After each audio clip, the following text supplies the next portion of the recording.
बिस्मिल्लाहिर्रहमानिर्रहीम रब्बिश्रह ली सदरी व यस्सिर ली अमरी वहलुल उक़दतम मिन लिसानी यफ़क़हू क़ौली। अच्छा जी, आज का लेसन बेटा और से ज़रा सुनिएगा कि इसके अंदर है क्या, मेन थीम्स क्या थी। सबसे पहले इसकी जो मेन थीम थी वो फैमिली थी।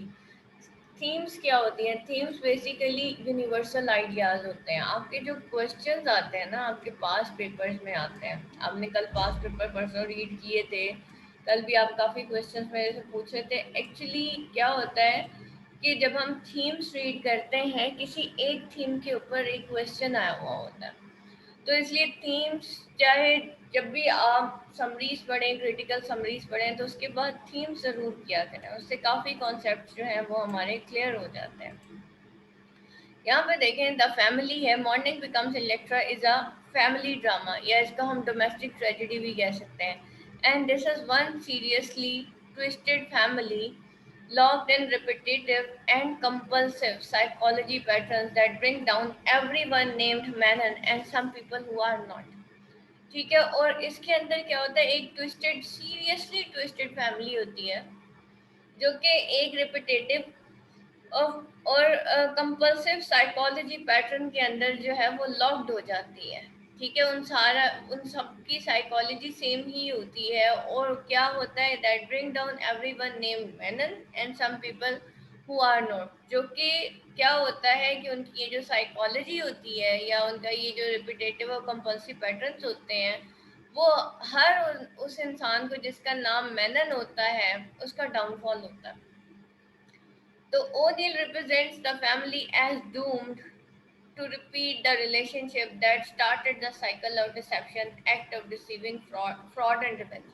हमने पढ़ा कि मॉर्निंग बिकम्स इलेक्ट्रा जो है वो एक्चुअली एक ट्रेजेडी है, वो एक रिवेंज ट्रेजेडी है। ठीक है, तो वो क्या है, उसने फैमिली को क्या शो किया कि वो डूम थी कि वो रिपीट करे रिलेशनशिप, जो कि that started the cycle of deception, जो स्टार्ट करता है साइकिल ऑफ डिसेप्शन, यानी कि फ्रॉड या एक्ट ऑफ डिसीविंग, एक दूसरे को डिसीव करते हैं और एट द एंड वो रिवेंज भी कर लेते हैं एक दूसरे। दे आर अनफेथफुल,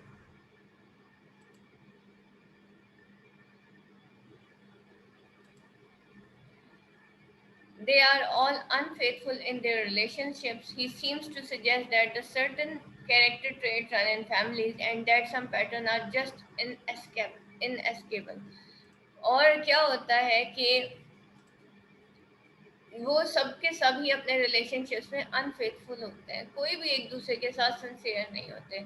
और वो क्या सजेस्ट करते हैं कि certain character traits run in families, कुछ सर्टेन कैरेक्टर ट्रेट्स होते हैं जो उस फैमिली का हिस्सा होते हैं, and that some patterns are just inescapable, और उनके कुछ पैटर्न्स होते हैं उस फैमिली के जिससे वो सारे जो है एस्केप नहीं कर सकते। उनके लिए जो है वो कुछ ऐसे उनके कैरेक्टर ट्रेट्स होते हैं कि वो फैमिली का जो भी बंदा होता है ना, वो उससे बाहर नहीं निकल सकता, यानी कि they are bound to behave just like that.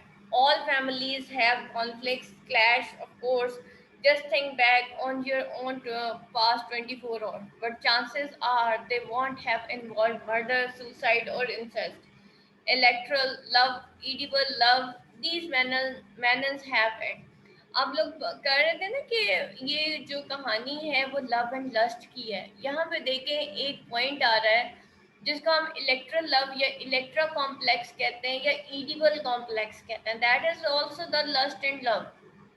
ठीक है, तो वो कहता है कि भाई हर फैमिलीज के अंदर कॉन्फ्लिक्ट्स होते हैं, but chances are they won't have involve. लेकिन फैमिलीज जो है ना तो मर्डर में, ना सुसाइड, ना इंसेस्ट, इलेक्ट्रल लव या इडिबल लव में जो है वो इन्वॉल्व होते हैं। इंसेस्ट कहते हैं बेटा माँ के साथ शादी करने को। ठीक है, these mannans have it all, और मैनन्स के अंदर इस तरह की तमाम खामियां होती हैं। Even the Civil War, which provides the historical backdrop for the story, was a sad family affair. Brothers fought and killed brothers.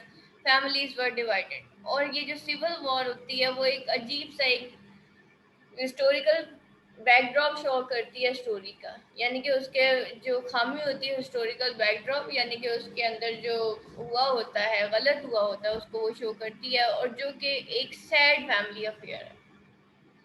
Brothers जो हैं वो वहां पे लड़ते हैं और वो अपने ही भाइयों को किल कर देते हैं। सिविल वॉर के अंदर क्या होता है, अंदरूनी खाना जंगी होती है, जिसमें एक ही मुल्क के बंदे अपने ही मुल्क के बंदों को किल कर देते हैं। Families were divided. The war mirrors the horrible events taking place on a smaller scale in that dysfunctional family.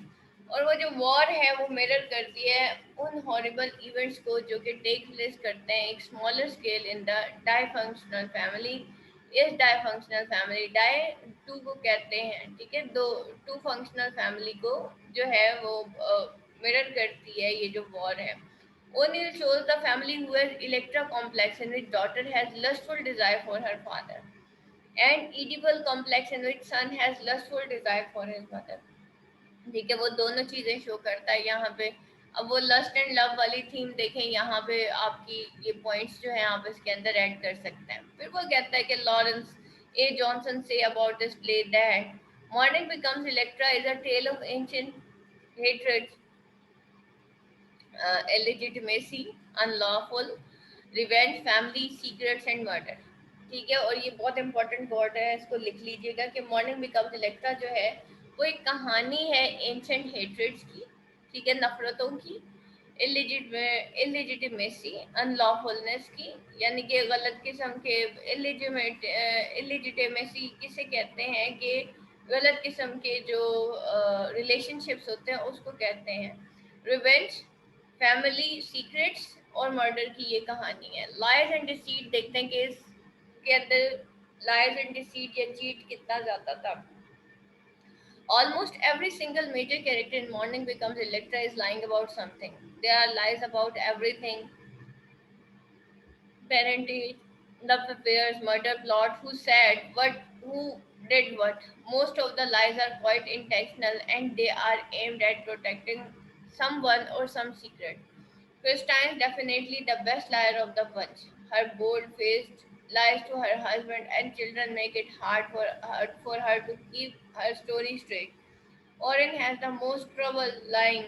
He is too disorganized and disturbed to do much else than spill his guts। ठीक है, सारे के सारे जो है वो इस तरह के लाइज और डिसीट में पड़ा हुआ था। सारे they are lies about everything, हर चीज के बारे में ये लोग झूठ बोलते थे। ठीक है, जिसमें लव अफेयर्स हैं, मर्डर प्लॉट्स हैं, who said what, who did what, एक दूसरे के बारे में झूठ बोलते थे। और मोस्ट ऑफ द लाइज जो थे वो क्वाइट इंटेंशनल थे, जानबूझ के झूठ बोलते थे ये। And they are aimed at protecting someone और सम सीक्रेट। और ये क्या करते थे कि उनका मकसद क्या होता था, किसी राज को छुपाने की कोशिश कर रहे होते थे। और क्रिस्टाइन जो है वो definitely best liar of the bunch थी, और उसका bold face lies to her husband and children make it hard to her to keep her story straight. और उसके इन्हीं डायरेक्ट लायर्स ने जो है उसकी कहानी को जो है बहुत जो है मुश्किल बना दिया था। It hard for her to keep her story straight, कि वो उसको सीधी कहानी तो सुनाने आती नहीं थी। वो झूठ की इतनी आदी हो गई थी, अपने सीक्रेट्स को छुपाने की इतनी आदी हो गई थी कि वो सीधी बात नहीं करती थी। Orin has the most trouble line. Orin भी बहुत मतलब वो लाइन करता था। He too disorganized and disturb too much else than spill his guts.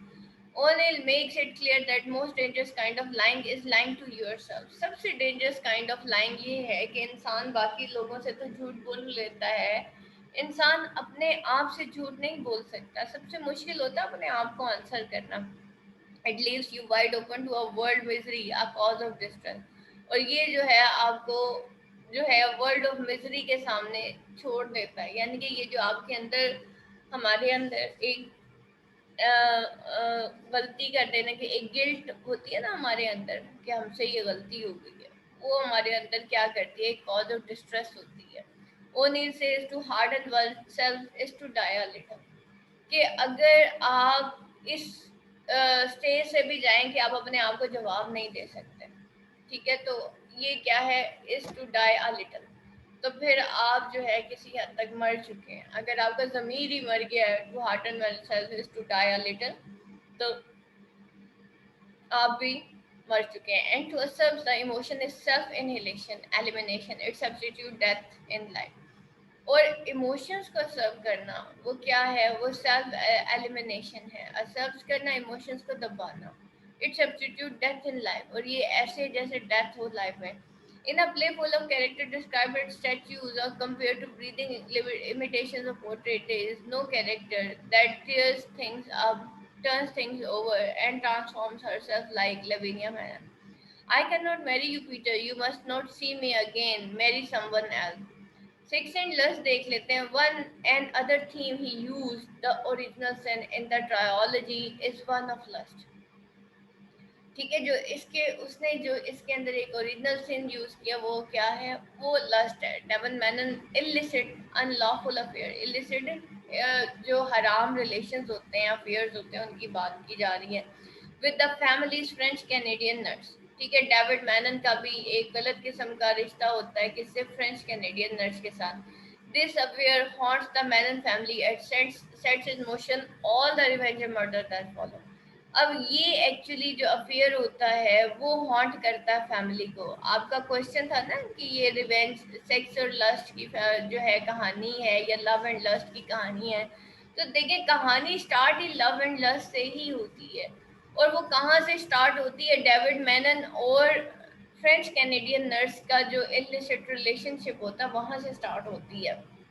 और यहीं से जो है रिवेंज और मर्डर जो है वो स्टार्ट होते हैं इस कहानी के अंदर. Conflict about sexual desire what destroys Ezra and Christine's marriage and leads them to seek comfort in really inappropriate attachment to their children. और जो है उनका जो कंफ्लिक्ट होता है अबाउट सेक्सुअल डिजायर वो क्या है, जो कि डिस्ट्रॉय कर देता है एजरा को और क्रिस्टाइन्स मैरिज को, और उनको कहाँ तक ले जाता है कि वो सीख करें comfort in really inappropriate attachment to their children.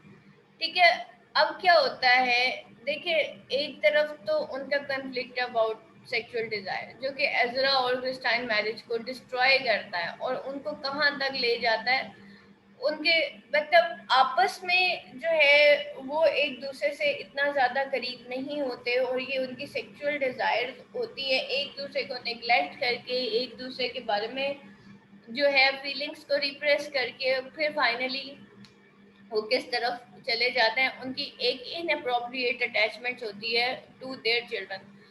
Normally जो है क्या होता है कि हम जो पेरेंट्स होते हैं हम अपने बच्चों के तो पेरेंट्स बन जाते हैं लेकिन हम अच्छे मियाँ बीवी नहीं बन पाते. ठीक है, और वो क्यों होता है, because we have the lack of emotions. ठीक है, हमें जो है फजूल की एक दूसरे से जो है झगड़े, छोटी छोटी बातें और ये वो, ये तो खैर अंग्रेजों का वेस्ट वर्ल्ड का ड्रामा, ये लोग थोड़े आगे निकल गए. लेकिन आप अब हमारी भी सोसाइटी के अंदर देखें ना, हो क्या रहा है, छोटी छोटी बातों के अंदर जो है मियाँ की बीवी से नहीं बनती, मियाँ बीवी की मियाँ से नहीं बनती. बच्चों के साथ तो सारे ठीक हो जाते हैं लेकिन आपस में ठीक नहीं होते. There is constant friction in the trilogy between sexual repression and sexual longing. और अब यहाँ पे क्या है, एक कांस्टेंट फ्रिक्शन है इन the trilogy between sexual repression और सेक्सुअल लॉन्गिंग. एक तरफ वो सेक्सुअली अपने आप को रिप्रेस कर रहे हैं कि हमने एक दूसरे को नीचा दिखाना है. ठीक है, या फिर हमने एक दूसरे के सामने जो है अपना इजहार मोहब्बत नहीं करना. तो और दूसरी तरफ वो क्या है, सेक्सुअल लॉन्गिंग है, उनके अंदर ये विश भी है. Reading these plays as someone not born in 1800s, you might wonder what the big deal is. Is adultery a capital offense? ठीक है, is it really shocking to be sensual person. क्या ये बहुत बड़ा offence है जो वो कर रहे थे, क्योंकि वो सब एडल्ट्रस थे. There is no disease so destructive as lust. ठीक है, कोई भी डिजीज इतनी डिस्ट्रक्टिव नहीं होती जितना कि लस्ट होती है. O'Neill giving a speak into society where sex is best kept under wraps, where being a sexy person gets you labeled as strange or foreign. The result of this repression is an explosion of twisted sexuality in the form of incestuous feelings which ultimately destroy the Manon family. Love is a rose and lust is thorn. ठीक है, मोहब्बत जो है वो रोज की तरह है लेकिन अगर वही लस्ट में कन्वर्ट हो जाए तो वो कांटे होते हैं, वो थॉर्न होता है, वो गलत हो जाता है. In fact, most of sexual desire in these plays are between parents and children and between siblings. ठीक है, बहन भाइयों के दरमियान, और people who represent parents and children. आपको मैं एंड में बताऊंगी ये लोग इस तरीके से इस हद तक क्यों जाते हैं। ठीक है, वेस्ट जो है वो इन गलत कामों में, हम तो खैर सोच के भी शायद डर जाते हैं, और हमने शायद कभी इस तरह से सोचा भी नहीं होगा जो इस कहानी के अंदर दिखाया गया है। मैं आपको एंड में बताती हूँ कि ये लोग इस तरह के क्यों होते हैं। ठीक है, और डेथ देख लेते हैं।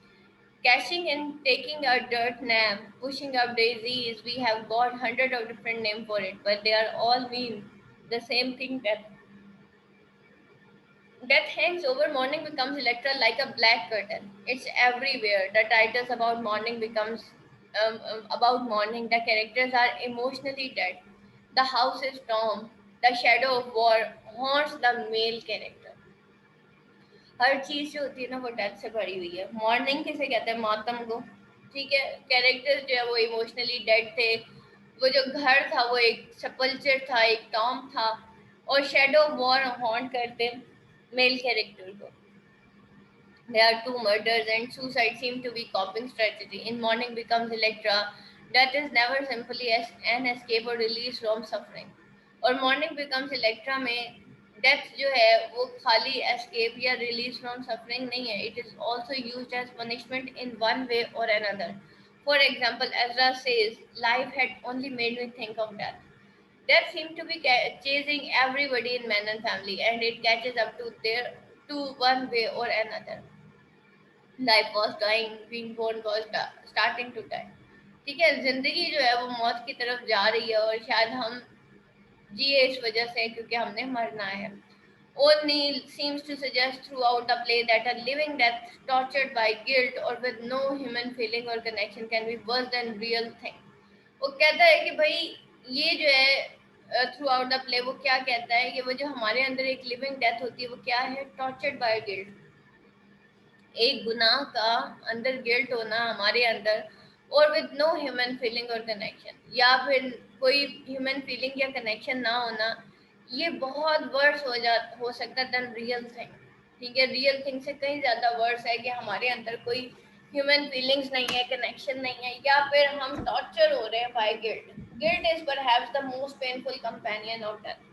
Guilt is cancer. Guilt will confine you, torture you, destroy you as an artist. It is a black wall. It is a thief. In Morning Becomes Electra, no major character is innocent. They are all guilty of something, whether or not it's something that's specifically against the law. ठीक है, और हमने क्या देखा है morning becomes Electra में कि no major character is innocent. कोई भी मेजर कैरेक्टर जो है वो इनोसेंट नहीं थे। They are guilty of something, कुछ ना कुछ वो गिल्टी थे किसी भी चीज के बारे में, वेदर और not it something that specifically against the law. शायद वो स्पेसिफिकली अगेंस्ट द लॉ था। तो जस्टिस एंड जजमेंट देख लेते हैं। The Oresteia of Aeschylus, there is no question that Orestes and Electra murder mommy dearest and her latest keys out of a sincere belief that knocking them off is the only way to make sure that justice is served.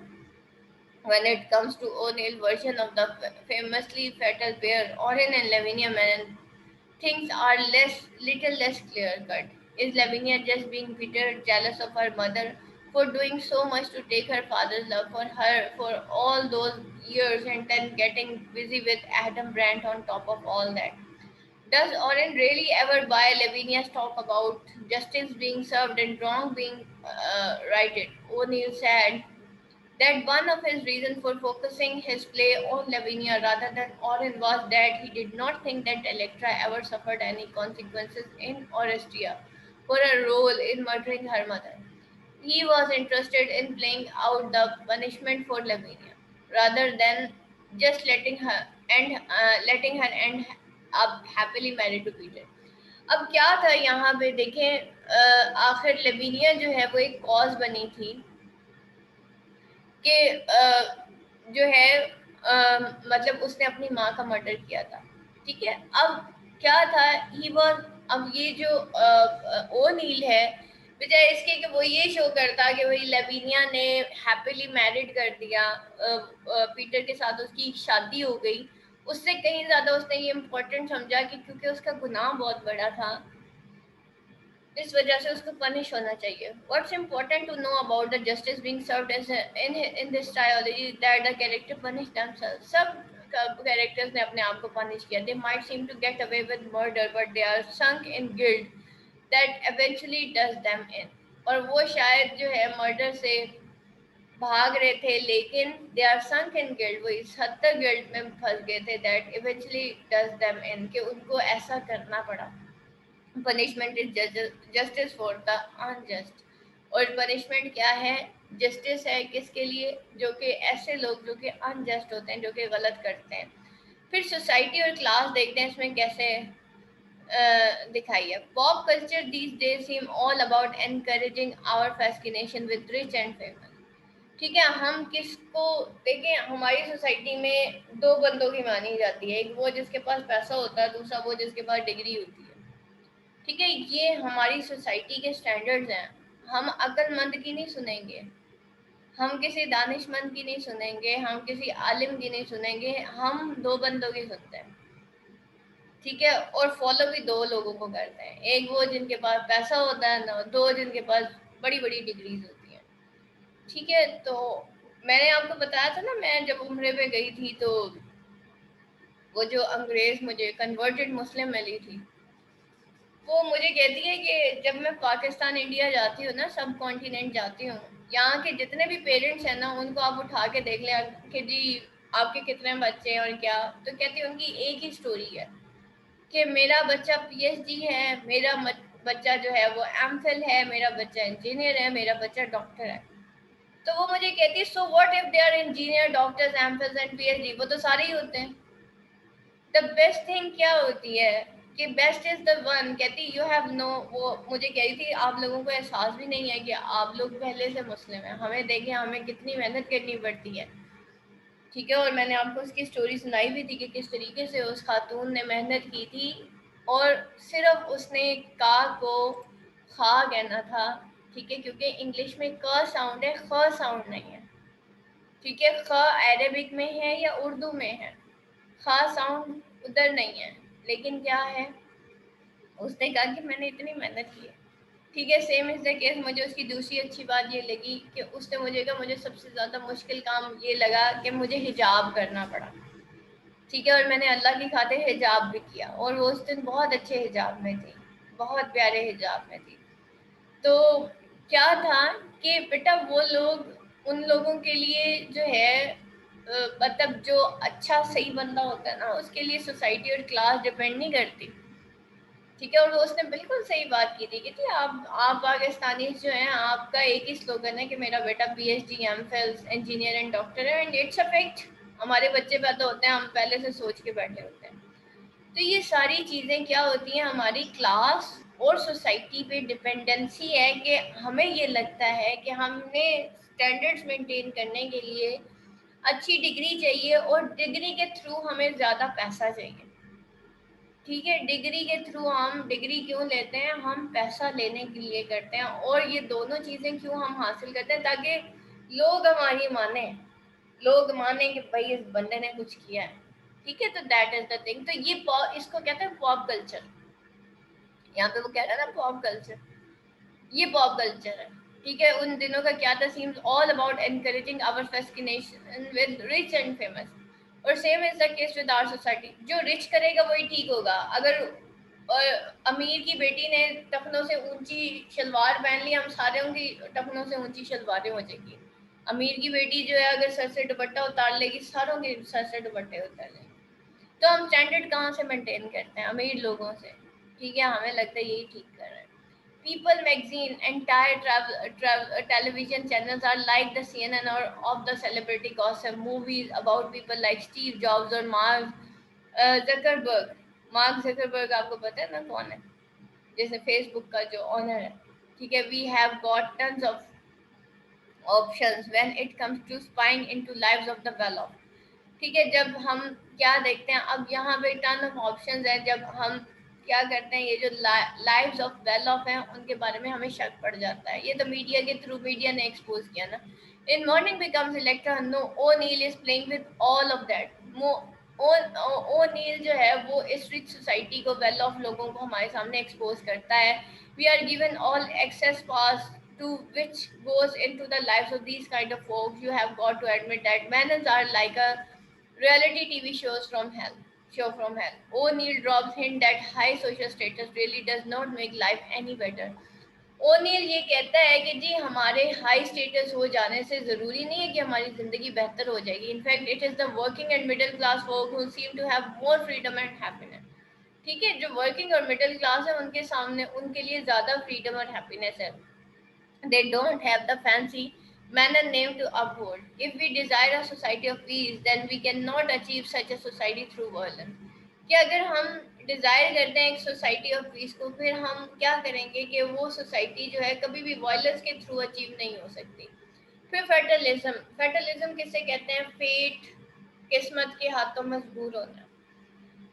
अभी जो है ना, मैं ऐसे ही किसी बच्ची से बात कर रही थी, तो मुझे जो है बाज़ औक़ात ख़वातीन जो है ना वो एक बात कर देती हैं, इवन मर्द भी ये बात करते हैं आफ्टर मैरिज, पेरेंट्स से गलती हो गई थी जी, इसलिए शादी हो गई हमारी. तो मैं ये कहती हूँ कि बेटा जो चीज़ किस्मत में होती है ना, जब किस्मत में जो चीज़ लिखी होती है ना, तो अकल पे भी ताले पड़ जाते हैं. किस्मत इतनी अटल चीज़ है, इतनी अटल चीज़ है. तो अल्लाह ताला से ना अच्छी किस्मत मांगनी चाहिए. दूसरी चीज़, जो चीज़ मिल गई है ना, जो चीज़ मिल गई चाहे बहुत बुरी क्यों नहीं है, तो कुरान मजीद में है कि हो सकता है तुम्हें उसकी एक चीज़ अच्छी ना लगे तो दूसरी चीज़ तुम्हारे हक में बेहतर हो जाए. ये मियाँ बीवी के बारे में कहा गया ना. और ऑब्वियसली कोई बंदा भी 100% बुरा नहीं होता. कोई ना तो 100% अच्छा होता है, ना ही 100% बुरा होता है. तो फिर मैं यही कहती हूँ कि बेटा जो चीज़ किस्मत में नसीब में लिख दी गई है ना, उसको एक्सेप्ट कर लें और उस चीज़ से मोहब्बत कर लें जो आपकी किस्मत में है. ठीक है, क्योंकि अल्लाह ताला ने थ्रू हदीस हमें यही पता चलता है, रजी के तुम जो है अल्लाह की रज़ा में राज़ी हो जाओ, अल्लाह तुम्हें राज़ी कर देगा. और मैंने कई ख़वातीन की लाइफ अपने मतलब मैंने खुद पास्ट में कई फैमिलीज़ की विमेन की लाइफ चेंज होते देखी है, सिर्फ इस सब्र और इस शुक्र के तहत. ठीक है, मैंने बहुत लोगों को देखा है, बहुत लोगों को देखा. आज की शायद पढ़ी लिखी कौम ये नहीं मानेगी, लेकिन literally I have seen from my eyes उन लोगों की ज़िंदगियों को बदलते देखा है जब उन्होंने अपनी किस्मत को एक्सेप्ट किया. एक्चुअली हमारा एक्सेप्टेंस लेवल नहीं है, हम फेट को एक्सेप्ट करते ही नहीं है, हम रियलिटी को एक्सेप्ट करते नहीं है. हम कहते हैं भाई हमारे पास डिग्री है, हम तो इतने अक्लमंद हैं, हम क्यों बर्दाश्त करें. ठीक है, तो हम एक की 10 भी सुना देते हैं. और हम उस चीज़ को, पता है क्या, आज के इस दौर में एक चीज़ है, हमारे पास डिग्रीज तो हैं, लेकिन हमारे अंदर ना सुकून नहीं है. ठीक है, हमारे अंदर कंटेंटमेंट नहीं है, हमारे अंदर शुक्रगुजारी नहीं है. हमारी बीए की डिग्री भी जो है ना, हमें सब्र शुक्र करना और हमारे दिमाग में सुकून नहीं ला सकी, ये मैं आपको बता दूँ. ठीक है, और ये एक बहुत बड़ा डिलेमा है हमारी सोसाइटी का. Since O'Neill trilogy is based on Greek tragedy, with all its kings and curses, we know that all major characters are going to wind up dead. We are all waiting for it to find out how. Fate stalks the Menons. ठीक है, fate इसी तरीके से मैनन को stock कर रही थी and shows them along toward their inevitable death. और उनको उनके इनएविटेबल एंड की तरफ. आपको पता है कि ग्रीक ट्रेजेडी के अंदर क्या है, सारी की सारी ट्रेजेडीज फेटलिस्टिक ट्रेजेडीज थी. The Greek believe that fate determines our lives. They even had goddess called Tyche who controlled the fortune of man according to her whim. Today, most of us want to believe that we can affect our own destinies by the choices we make and how we manage our life. Study hard, get into Yale, etc. Even if we believe that a higher power has a hand in it somehow. हम जितना मर्जी पढ़ लें, लिख लें, कुछ भी कर लें, लेकिन हमें इतना पता है कि कोई ना कोई एक कुदरत कामिला है जिसके हाथ में सब कुछ है. और किस्मत के हाथों जो है, किस्मत ही हमारी लाइफ को डिटरमाइन करती है. One of O'Neill challenges was to adopt Oresteia with his job section about faith with a capital F for an audience who did not really believe in fate. We are focused. उसने जो है fate के लिए capital F use किया. जब हम capital use करते हैं ना, जैसे नेचर जो है ना दो तरह से यूज होता है। एक नेचर स्मॉल एन के थ्रू यूज होता है कि हम कहते हैं ये नेचुरल चीज है, ये नेचर है, ये वो। एक होता है कैपिटल एन के साथ नेचर लिखा जाता है।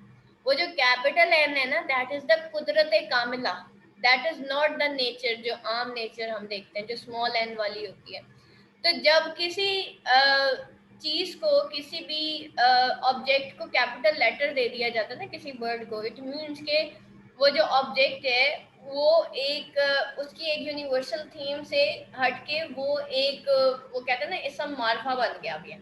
तो कैपिटल एफ जो है वो इस तरीके से उसकी इम्पोर्टेंस बढ़ जाती है कि अब इसकी जो इम्पोर्टेंस है वो कुछ हो रहा है। We are forced to fall back on fatalism as an example, explanation of irrational event, that is to say events the reasonableness of which we do not understand. O'Neill transferred the responsibility for men and family's fate from gods to people, which locks his character into their inescapable doom is psychological, not supernatural. O'Neill की जो family थी उसकी जो किस्मत थी from God's to people, जो कि lock करती है उनके कैरेक्टर को इनएस्केपेबल डूम। डूम उनकी किस्मत की, वो अपनी किस्मत से भाग नहीं सकते। ये सब साइकोलॉजिकल था, नॉट सुपर नेचुरल नहीं था। O'Neill was very clear that this was his intent. He wrote in his diary that it must, before everything, remain a modern psychological play. Fate spring out of the family. ठीक है, ये एक modern psychological play है, लेकिन fate जो है वो family में से स्प्रिंगिंग आउट ऑफ फैमिली। ठीक है, वो फेट जो है एक्चुअली सब साइकोलॉजिकल था। उनके दिमाग में एक चीज बैठी हुई थी और वो सामने उनके आ गई, यानी कि उनका गुमान ही ऐसा था। देखिए बेटा, किस्मत जो है एक्चुअली हदीस में है ना कि इंसान, अल्लाह जो है बंदे को वैसे मिलता है जैसा उसका गुमान होता है। तो इंसानों का गुमान ही कुछ इस तरह का था, दैट्स व्हाई उनकी किस्मत भी वैसी हो गई। The men just cannot stop acting out their twisted sexual dynamic with each other, generation after generation. Once David and Abe Manning act out the basic drama, it sets the inevitable in motion as the characters create relationships that just cannot end well. They all try to escape in their own ways, and occasionally an outsider like Hazel or Peter seems on verge of saving them from themselves, but the family curse always win in the end. Seeing the, अब क्या होता है कि मैनन जो है वो can't stop acting out their twisted sexual dynamic with each other. ठीक है, जनरेशन आफ्टर जनरेशन वो इसी काम में पड़े हुए थे। यहाँ तक कि once David and Abe Manning act out the basic drama, it sets the inevitable in motion as the character create relationship that cannot end well. ठीक है, ऐसे कैरेक्टर्स ऐसे रिलेशनशिप बिल्ड कर लेते हैं, क्रिएट करते हैं जो कि अच्छा उनका एंड नहीं होता, और वो सब अपने ही तरीके से एस्केप होते हैं। Occasionally an outsider like Hazel or Peter seems on verge of saving them from themselves. और वो भी अपने आप को, हैजल और पीटर भी अपने आप को सेव करने की कोशिश कर रहे होते हैं, लेकिन हमेशा फैमिली कर्स जो है विन हो जाती है in the end. Seeing in the mud around a lotus is permising, pessimism. Seeing a lotus in mud is optimism. वो कहता है कि हम जब ये देखते हैं कि लोटस के इर्द गिर्द मड है, ठीक है, तो ये पैसिमिज्म है, ये हमारी नेगेटिव सोच है। लेकिन अगर हम ये देखें कि जो लोटस है यानी कि कमल का फूल जो है वो मड में ही खिलता है, तो ये हमारी ऑप्टिमिज्म है, ये हमारी ऑप्टिमिस्टिक सोच है, ये हमारी पॉजिटिविटी है कि हमारा फोकस अब लोटस के ऊपर है, मड के ऊपर नहीं है। फिर सुपर नेचुरलिज्म इसके अंदर देखते हैं। All of the spooky stuff that gets a mention in morning becomes Electra in a series of place where death is literally everywhere. It makes sense that lot of otherworldly imagery goes the undead, evil spirits hell bent on words is hanging out in the trilogy. O'Neill uses supernatural like some kind of ghost story ninja, using it to talk about the guilt and remorse, madness and fear, salvation and damnation, and a whole lot of other really heavy ideas. He said his goal was to achieve a power and drive and the strange quality of unreal reality I wanted attained without benefit of the supernatural.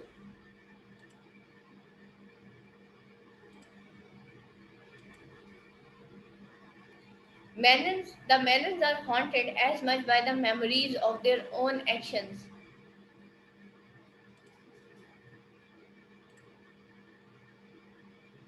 as by the imagined spirit of their dead. अब ये सारे के सारे haunt होते हैं memories of their own actions, ठीक है, अपने ही एक्शंस की memories by imagine spirit of their dead, और उनको लगता है कि वो इमेजिन करना शुरू कर देते हैं जस्ट लाइक द लेविनिया कि ये स्पिरिट्स ऑफ डेथ है और मुझे इन्हीं के साथ रहना है. The title of the last day, The Haunted, is spot on. Even if O'Neill intends the haunting is to be a metaphor, the feeling of unreality is definitely there. In Morning Becomes Electra, the ghosts are actually expression of the guilt or shame that many major character feel. ठीक है, वो जो ये जो ghost थे actually वो real ghost नहीं थे, ये तो इनकी अपनी गिल्ट थी. ठीक है, कैरेक्टर्स जो फील करते थे. O'Neill trilogy ghost are connected to the past and are one way that O'Neill introduces the play with the idea of fate. ठीक है, इसने एक idea of fate के साथ introduce किया था play को.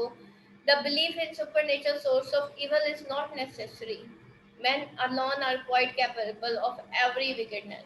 ठीक है, ये जो हमारा बिलीव है ना in super natural source of evil, ये नेसेसरी नहीं है, इंसान की अपनी सोच ही काफी है.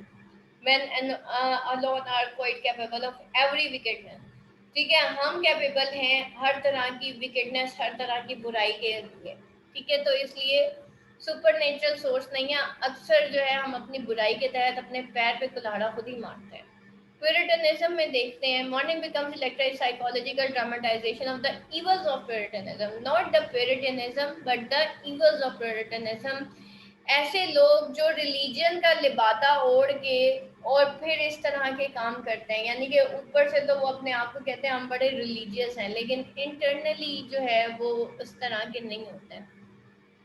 The O'Neill used the hypocritical attitude of Puritan and the texture of the play. He represents the drama of lust and love with its tragic climax under the influence of hard geographical settings and strict people. Puritanism, in what expression, is a poisonous germ. The members of men and house are hard tradition-bound family, manners are conservative and class-conscious. Their Puritan belief is only in appearance, otherwise in actual life they are erratic, unstrained, greedy, and heartless. There is no theological foundation to the Puritan code in Morning Becomes Electra. Macon describes it as an appearance without substance and an ethnic without a dogma. ठीक है, और वो इसको क्या कहता है प्यूरिटनिज्म को कि एक अपेयरेंस है विदाउट सब्सटेंस. ठीक है, जिसकी कोई सब्सटेंस यानी कि जिसकी कोई मतलब आप एक अपेयरेंस है विदाउट सब्सटेंस, यानी कि एक चीज अपेयर होगी लेकिन वो सब्सटेंशियली जो है एग्जिस्ट करती ही नहीं है. और एक एथनिक है विदाउट डोगमा, और एक ऐसा एथनिक है जो कि विदाउट अ डोगमा है, विदाउट अ बिलीव है. बिलीव को कहते हैं यानी कि हम लोग